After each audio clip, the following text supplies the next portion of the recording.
Hello friends, आज की कहानी माँ की ममता। एक बहुत ही भावुक कहानी। एक छोटे से कस्बे में समीर नाम का एक लड़का रहता था। बचपन में ही पिता की मृत्यु हो जाने के कारण परिवार की आर्थिक स्थिति बड़ी दयनीय थी। समीर की माँ कुछ पढ़ी लिखी जरूर थी, लेकिन उतनी पढ़ाई से नौकरी कहाँ मिलने वाली थी। मांझ कर और सिलाई बुनाई का काम करके किसी तरह अपने बच्चे को पढ़ा लिखा रही थी। समीर स्वभाव से थोड़ा शर्मीला था और अक्सर चुपचाप बैठा रहता था। एक दिन जब वो स्कूल से लौटा तो उसके हाथ में एक लिफाफा था। उसने माँ को लिफाफा पकड़ाते हुए कहा, मास्टर साहब ने तुम्हारे लिए चिट्ठी भेजी है, जरा देखो तो इसमें क्या लिखा है।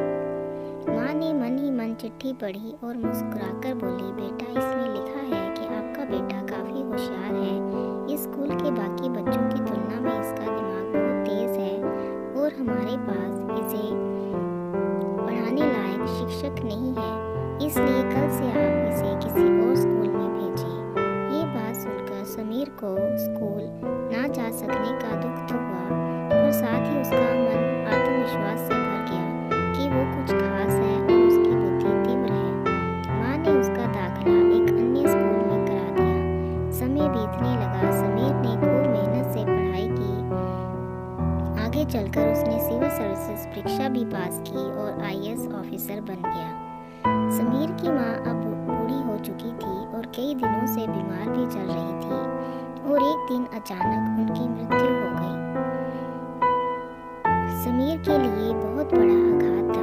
वह बिलख बिलख कर रो पड़ा। उसे समझ नहीं आ रहा था कि अब अपनी माँ के बिना वो कैसे जिएगा।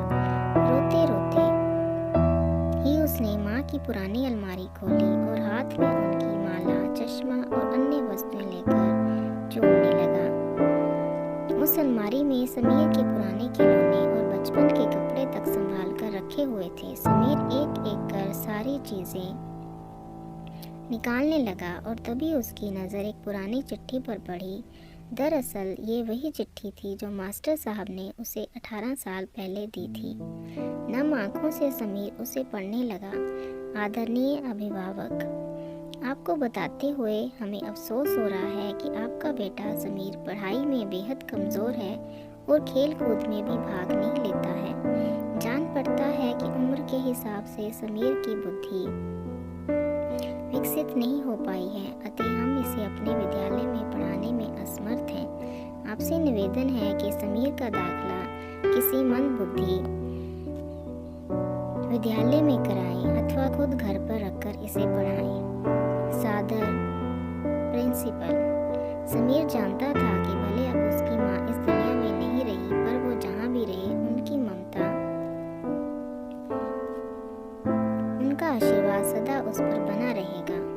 दोस्तों, रुडयार्ड किपलिंग ने कहा है, भगवान सभी जगह नहीं हो सकते, इसलिए उसने माएँ बनाई।